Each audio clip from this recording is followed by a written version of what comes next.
जो अभी तक आपने पढ़ा है बेटा, डिस्टेंस फॉर्मूला पढ़ लिया आपने, सेक्शन फॉर्मूला पढ़ लिया, मिड पॉइंट पढ़ लिया, और ये पढ़ लिया कि अगर पॉइंट्स कोलिनियर है तो कंडीशन क्या होती है। हालांकि कोलिनियर की अभी एक और भी कंडीशन है, उसको भी डिस्कस करेंगे।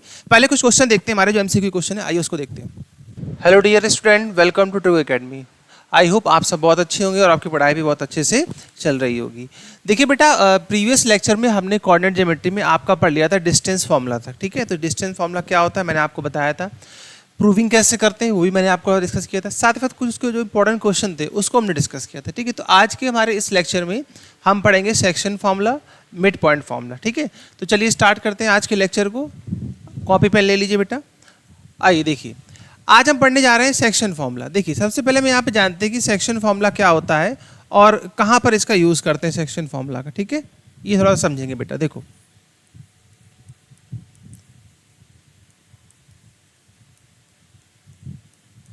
देखिए, सेक्शन फॉर्मूला बेसिकली हम लोग यूज़ कहाँ पे करते हैं। देखिए हमारे पास अगर कोई एक लाइन सेगमेंट है यहाँ पर, देखो बेटा ध्यान से समझना इस चीज़ को। देखिए जैसे हमारे पास ये एक लाइन सेगमेंट है, ठीक है, इसका मैंने यहाँ पे कुछ नाम दे दिया, ये ए पॉइंट है और ये बी पॉइंट है, ठीक है। सपोज ये जो ए पॉइंट है इसके कोऑर्डिनेट है x1 और y1 और इसके कोऑर्डिनेट है x2 और y2, ठीक है।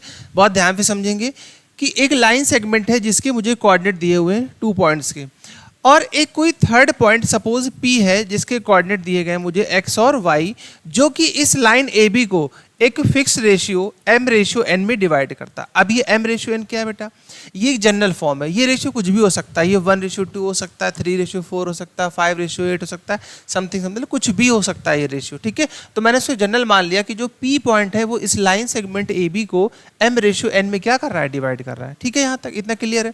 तो देखिए अगर मुझसे कहते हैं कि ये जो कोऑर्डिनेट हमने यहाँ पर लिखे हुए हैं बेटा, ये वाले, ठीक है, बहुत ध्यान से समझना ये कि इस x और y की वैल्यू को कैसे फाइंड आउट करेंगे, ठीक है। तो इसके लिए हम यूज़ करते हैं क्या, सेक्शन फॉर्मूला। ध्यान रखेंगे इसके लिए हम यूज़ करते हैं सेक्शन फॉर्मूला। और भी देखिए आसान सी लैंग्वेज कह सकते हैं कि अगर आपको कोऑर्डिनेट दिए गए हैं, ठीक है ना, और किसी एक फिक्स पॉइंट का रेशियो दिया जाए तो आप वहाँ पे यूज़ करेंगे क्या, सेक्शन फॉर्मूला। क्या होता है सेक्शन फॉर्मूला, आइए जानते हैं इस चीज़ को। देखो बेटा ध्यान से समझो इस चीज़ को। यहाँ पे लिखा हुआ है कि coordinate of point x, y which divide the line segment bye joining the points x1 y1 x2 y2 in the ratio m/1 internally, ठीक है ना। देखिए अभी क्लास 10th में जो हमारे पास फॉर्मूला है वो इंटरनल डिवीजन का है, ठीक है। जब आप क्लास 11th में जाएंगे तो 3D में आप पढ़ेंगे internal division plus external division. फिलहाल अभी हमारे पास इंटरनल डिवीजन ही यहाँ पर दिया जाता है, ठीक है, ये चीज़। तो ये होगा इसका एक रफली आइडिया जो हमने यहाँ पे दिया। अब फॉर्मूला क्या होता है बेटा, बहुत ध्यान से समझो। फॉर्मूला होता है कि अगर मुझे x फाइंड आउट करना है, ठीक है, x फाइंड आउट करना है तो उसके लिए फॉर्मूला होता है कि mx2 plus nx1 upon m plus n, ये होता है x के लिए फॉर्मूला। नोट कर लीजिए कॉपी में बहुत अच्छे से। बात करते हैं y की, कि y के लिए फॉर्मूला क्या होता है। तो y के लिए फॉर्मूला होता है हमारे पास my2 plus ny1 upon m plus n, इसे हम लोग क्या बोलते हैं, सेक्शन फॉर्मूला। देखिए थोड़ा सा ध्यान रखेंगे कि आप इसको बदल नहीं सकते कि यहाँ जहाँ पर x2 है वहाँ पे आपने x1 कर दिया, ये आपका गलत हो जाएगा। ऐसे ही लिखना है कि mx2 plus nx1 upon m plus n। x वाले में x रहेंगे और y वाले में क्या रहेगा, y रहेगा, तो y2 plus y1 upon m plus n, इस तरीके से, ठीक है, याद हो जाएगा फॉर्मूला। चलिए अब देखो बेटा, जब हमने ये फॉर्मूला देख लिया यहाँ पर, ठीक है, अब हम लोग आते हैं कि मिड पॉइंट फॉर्मूला क्या होता है। देखो ध्यान से समझो, मिड पॉइंट फॉर्मूला हमारा सेक्शन फॉर्मूला से ही आता है। देखिए ध्यान से समझेंगे, ये ए पॉइंट है हमारे पास और ये बी पॉइंट है, ठीक है, यहाँ पर।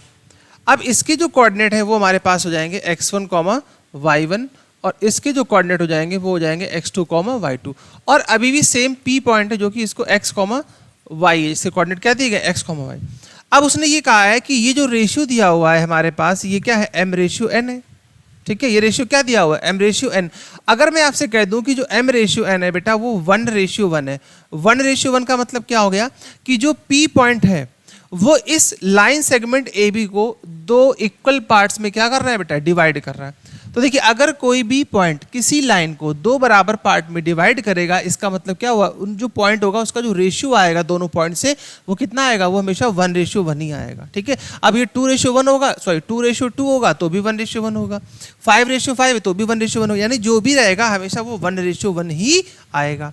अब देखो अभी देखिए ये तो हमारे पास डायरेक्ट फॉर्मूला लिखा हुआ है मिड पॉइंट का।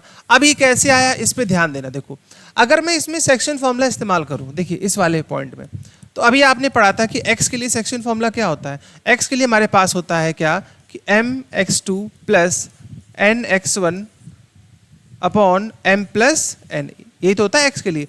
जरा अप्लाई कर दो, देखो अब m रेशियो n कितना दिया हुआ है 1:1, तो देखिए यहाँ भी 1 रखेंगे है ना, और यहाँ भी 1 रखेंगे, तो ये हमारे पास यहाँ हो जाएगा क्या m प्लस n। तो यहाँ से जो x की वैल्यू आ जाएगी हमारे पास वो आ जाएगी x1 प्लस x2 और बाई 2। देखिए m रेशियो 1 की जगह पे हम लोग क्या रख लेंगे यहाँ पर 1, ठीक है, ये चीज़ 1 प्लस 1, तो ये कितना आ जाएगा आपके पास 2 आ जाएगा। इसी भी आप यहाँ रख लेंगे तो आपका फॉर्मूला बन जाएगा, ठीक है। तो जो मिड पॉइंट फॉर्मूला होता है बेटा वो किससे आता है, वो सेक्शन फॉर्मूला से आता है। कब यूज करेंगे, जब रेशियो क्या हो जाए 1:1 हो जाए, ठीक है, ये चीज़। तो ये होता है हमारे पास मिड पॉइंट फॉर्मूला। आप इसका स्क्रीनशॉट ले लीजिए, कॉपी में नोट कर लीजिए इसको अच्छे से। या फिर अब देखिए इसके बाद कुछ क्वेश्चन बेटा इसके देख लेते हैं हम लोग यहाँ पर। देखिए कल हम लोगों ने क्वेश्चन कहाँ तक कंप्लीट किए थे। अच्छा चलिए, क्वेश्चन से पहले यहाँ पर एक चीज़ और देख लेते हैं। यहाँ पे देखिए ये इंपॉर्टेंट पॉइंट है, इसको हैशटैग करके इसको नोट कर लेंगे इस पॉइंट को, ठीक है। हाँ जरूर नोट कर लीजिएगा इस पॉइंट को। यहाँ पर देखो यहाँ पे स्टार पॉइंट लगा दे रहा हूँ, ध्यान रखो, ठीक है, ये चीज़। आइए देखिए आपसे बोला गया है कि if point P x1, y1 lie on the line segment joining the point A, ठीक है, एंड B, ये चीज़। अच्छा B के जो कोऑर्डिनेट होंगे यहाँ पर x2 लिखा हुआ है, इसको ठीक करेंगे, यहाँ पर हो जाएगा x3, ठीक है, ये चीज़। अगर हम इसका एक रफली डायग्राम बनाना चाहें तो कुछ ऐसा बनेगा कि A और ये B है, ठीक है, और A के कोऑर्डिनेट है x2 और y2 और इसके कोऑर्डिनेट है x3 और y3। उसने कहा कि P पॉइंट लाई कर रहा है इस लाइन सेगमेंट पर, ठीक है। तो P पॉइंट में मैं यहाँ मान लेता हूँ कि यहाँ कहीं लाई कर रहा है और इसके कोऑर्डिनेट हमें दिए गए हैं x1, y1। क्या दिए गए हैं इसके पॉइंट हमें, x1, y1। तो कह रहा है कि अगर AB लाइन सेगमेंट पर P पॉइंट लाई करता है तो वो क्या कहलाएंगे। देखिए ये तीनों पॉइंट आपस में कैसे कहलाएंगे बेटा, कोलिनियर कहलाएंगे। क्या कहलाएंगे वो, कोलिनियर। अगर आपको ये बात पता हो कि ये कोलिनियर है तो कंडीशन क्या होती है, कंडीशन बेटा याद रखो इस तरीके से। कंडीशन होती है हमारे पास कि x1 minus x2 upon x1 minus x3, ठीक है, और यहाँ क्या हो जाएगा y1 minus y2 upon y1 minus y3। मतलब x को एक तरफ और y को एक तरफ। अब इसकी शॉर्ट ट्रिक क्या बन सकती है भाई, शॉर्ट ट्रिक ये बन सकती है कि ऊपर लिखना है 12 और नीचे लिखना है 13, इधर भी ऊपर लिखना है 12 और इधर भी क्या लिखना है 13, ठीक है। देखो क्योंकि यहाँ भी x1, फिर यहाँ x2, y3, फिर देखिए y1, y2 और y3, तो 12, 13, 12, 13, इस तरीके से इसको याद कर सकते हैं, ठीक है, ये चीज। अब इसका यूज भी देखेंगे हम लोग, क्या यूज है। अब हमारे पास क्वेश्चन स्टार्ट होते हैं। देखिए अब हम लोग थोड़ा सा यहाँ से MCQ पैटर्न पे चलते हैं। देखिए आइए देखिए, जो अभी तक आपने पढ़ा है बेटा, डिस्टेंस फॉर्मूला पढ़ लिया आपने, सेक्शन फॉर्मूला पढ़ लिया, मिड पॉइंट पढ़ लिया, और ये पढ़ लिया कि अगर पॉइंट्स कोलिनियर है तो कंडीशन क्या होती है। हालांकि कोलिनियर की अभी एक और भी कंडीशन है, उसको भी डिस्कस करेंगे। पहले कुछ क्वेश्चन देखते हैं, हमारे जो MCQ क्वेश्चन है, आइए उसको देखते हैं। क्वेश्चन हमारे पास कि the distance of point P2, 3 from the x axis, ठीक है। आपसे कहा गया, देखिए कल भी मैंने ऐसा एक डिस्कस, जो प्रीवियस लेक्चर है हमारा, उसमें मैंने एक क्वेश्चन डिस्कस किया था ऐसे कि इस पॉइंट की डिस्टेंस आपको बतानी है, कहाँ से बतानी है, x एक्सिस से बतानी है। तो क्या होगी, देखो पहले तो मैंने आपको शॉर्ट ट्रिक बताई थी कि जिस भी एक्सिस से पूछा जाता है उसके अपोजिट्स का उसका आंसर होता है। उसने आपसे पूछा कि x एक्सिस से डिस्टेंस बताओ, तो आंसर क्या कौन सा होगा, y वाला, यानी कि ऑप्शन नंबर B बताया था मैंने आपको। अच्छा अब देखिए कैसे करते हैं इसको फाइंड आउट, वो भी देख लो जरा ध्यान से। देखिए ये होगी हमारे पास x axis y minus x and minus y, ठीक है। अब जो पॉइंट हमारा 2, 3 है, ये कहाँ लाई करेगा, ये लाई करेगा फर्स्ट कोऑर्डिनेट में, क्योंकि देखिए दोनों ही कैसे हैं, पॉजिटिव है हमारे पास। अब अगर इसका मीनिंग देखें, ग्राफिकल मीनिंग देखें, तो बेटा यहाँ से यहाँ तक डिस्टेंस हो गई 2 और ये डिस्टेंस हो गई 3, और इनका जो मीटिंग पॉइंट होगा वो कहलाएगा क्या, 2, 3, यही तो कहलाएगा। तो उसने कहा है कि डिस्टेंस फ्रॉम एक्स एक्सिस, कि ये रही एक्स एक्सिस और यहाँ से डिस्टेंस कितनी है बेटा, तो ये अगर ये डिस्टेंस 3 है तो ये भी क्या हो जाएगी 3, तो इसीलिए आपका जो ऑप्शन नंबर बी है वो क्या हो जाएगा, करेक्ट हो जाएगा। ठीक है, तो ये तो इसका पूरा बेसिक हो गया। बाकी शॉर्ट ट्रिक याद रखिए, अगर एक्स से पूछा गया तो आंसर वाई वाला होगा, वाई से पूछा गया तो आंसर एक्स वाला होगा। ठीक है, अपोजिट चलेगा यहाँ तक। आइए नेक्स्ट क्वेश्चन देख लेते हैं। नेक्स्ट एंगल क्वेश्चन है हमारे पास कि A O B C is a rectangle whose 3 vertices are A B C, the length of its diagonal. तो उसके डायगोनल की लेंथ क्या होगी, चलिए देखिए पहले एक बना लेते हैं छोटा सा।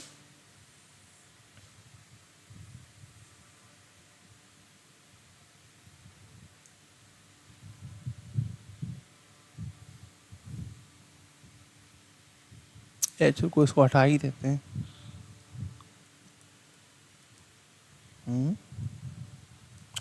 एक सेकेंड।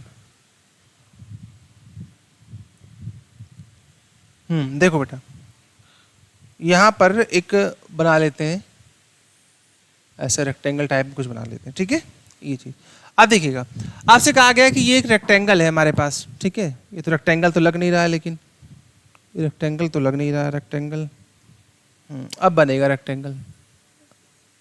चलो देखो, ये रेक्टेंगल बना लिया। ठीक है, अब देखिए ध्यान से, जब ये रेक्टेंगल हो गया तो उसने कहा कि ये ए हो जाएगा, ये ओ पॉइंट हो जाएगा, और ये बी पॉइंट, और ये सी पॉइंट। ठीक है, यहाँ पे अब देखो उसने कहा है कि ए जो पॉइंट है हमारे पास वो कितना है, वो है 0,3, और जो ओ पॉइंट है वो है आपके पास 0,0, और बी पॉइंट मुझे दिया गया है 5,0, और इसके बाद ए ओ बी और सी पॉइंट नहीं दिया हुआ है, और उसने पूछा है आपसे पूछा है कि फाइंड इट्स डायगोनल, उसका डायगोनल क्या होगा। देखो आपको पता है कि रेक्टेंगल की प्रॉपर्टी क्या होती है कि जो अपोजिट साइड्स होती हैं वो कैसी होती हैं, आपस में इक्वल होती हैं एंड पैरेलल होती हैं, और इनके जो डायगोनल होते हैं, डायगोनल जिनको आप यहाँ से देखिएगा, इनके जो डायगोनल होते हैं वो भी आपस में कैसे होते हैं, वो भी आपस में इक्वल होते हैं। ठीक है ना, इनके जो डायगोनल होते हैं वो भी आपस में इक्वल होते हैं, ये चीज़। ठीक, तो देखिए कोई दिक्कत वाली बात नहीं, मुझसे डायगोनल पूछा गया तो मैं देखिए मैं क्या करूँगा, मैं ए पॉइंट और बी पॉइंट पे क्या लगा लूँगा, डिस्टेंस फॉर्मूला। चलिए ए से बी मुझे डिस्टेंस निकालनी है, तो ए से बी आप डिस्टेंस निकाल लो।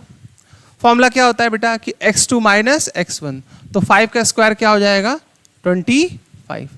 फिर देखेंगे y2 माइनस y1, तो 3 का स्क्वायर क्या हो जाएगा हमारे पास 9 हो जाएगा। तो यहाँ से ए बी की लेंथ निकल आएगी हमारे पास कितनी बेटा, देखो 25 और 9 क्या होता है 34 यूनिट। ठीक है, ये चीज़, तो जो डायगोनल की लेंथ हो जाएगी वो क्या हो जाएगी 34 यूनिट। तो ऑप्शन नंबर सी जो है वो हमारे पास करेक्ट हो जाएगा। आप लोगों का भी आ गया होगा, ठीक है, मुझसे पहले आ गया होगा क्योंकि मेरा डायग्राम बनने में टाइम लग गया। ठीक है, ये चीज़, चलो कोई नहीं, कॉपी भी इजीली बन जाता है।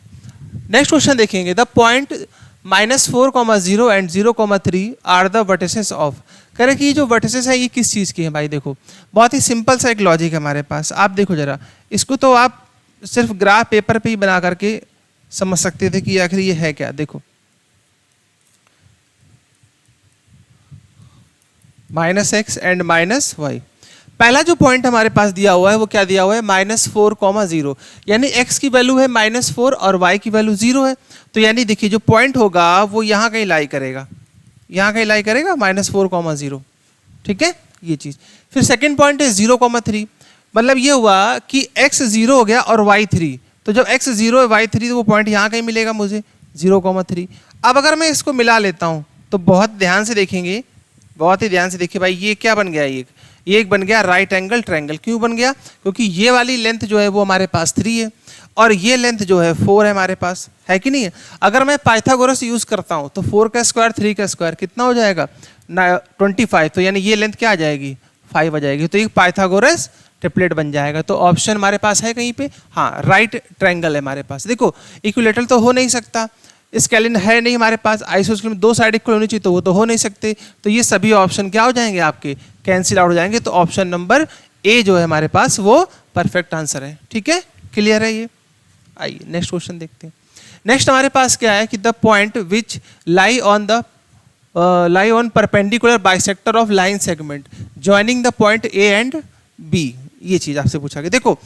देखिए एमसीक्यू क्वेश्चन है, तो पहले आप वीडियो को पॉज कर दीजिए, उसके बाद खुद से सॉल्व करिए, फिर आंसर मैच कराइए। ठीक है, ये चीज, the point which lie on the perpendicular bisector of the line segment of joining this and this. देखिए अगर पॉइंट मुझे निकालना है, देखो बहुत ध्यान से समझना, अगर मैं इसको ए पॉइंट और इसको बी पॉइंट लेता हूँ, देखिए मुझे तो पूरा समझाना पड़ेगा, आप चाहो तो उसको शॉर्ट में भी कर सकते हो, आपको बनाने की कोई जरूरत है नहीं अगर आपको पता है, बाकी स्टार्टिंग है तो आप इसको डायग्राम बनाकर भी सॉल्व कर सकते हो। तो एक जो लाइन है, ठीक है ना, वो क्या कर रही है, वो इन दोनों पर लाई कर रही है। और कैसे लाई कर रही है, उसने कहा कि ये परपेंडिकुलर बाइसेक्टर है, मतलब ये कुछ इस तरीके से कि इस लाइन को दो पार्ट में डिवाइड कर रही है। द पॉइंट इन विच, तो कह रहा है कि पॉइंट क्या होगा, पी पॉइंट क्या होगा, एक्स कॉमा वाई। अभी मैंने आपको बताया था कि अगर ये पी पॉइंट इस लाइन सेगमेंट को टू इक्वल पार्ट्स में डिवाइड करता है तो क्या हुआ इसका मीनिंग बेटा, कि यानी ये देखो ये और इसका जो रेशियो होगा, यानी मैं यहाँ से क्या लिख सकता हूँ, मैं यहाँ से लिख सकता हूँ कि A P ratio P B जो हो जाएगा वो क्या हो जाएगा, 1:1। तो आप यहाँ पर क्या यूज़ कर सकते हो, सीधा सीधा मिड पॉइंट यूज़ कर सकते हो। तो अगर मुझे x निकालना होता तो मैं x1 प्लस x2, तो -2 + 2 डिवाइडेड बाई 2, तो यहाँ से x की वैल्यू क्या आ गई, 0 आ गई। ठीक है, ऐसे y निकाल लो, तो y के लिए क्या लिखोगे, y1, तो ये हो जाएगा -5 + 5, ठीक है, डिवाइडेड बाई 2, तो y भी क्या आ जाएगा, 0 आ जाएगा। ठीक है, ये चीज़, तो ऑप्शन नंबर ए हमारा करेक्ट, क्यों, क्योंकि x भी 0 और y भी 0, तो ऑप्शन नंबर ए जो है वो बिल्कुल परफेक्ट हो जाएगा। चलिए ठीक है, चलिए आप लोगों का भी सही आया है, आई होप सभी का सही आ रहा होगा। ठीक है, करते जाइए साथ साथ, बाद में मुझे बताइए कमेंट सेक्शन में कि आपके कितने MCQ सही निकले और कहाँ पर क्या मिस्टेक हो रही है। ठीक है।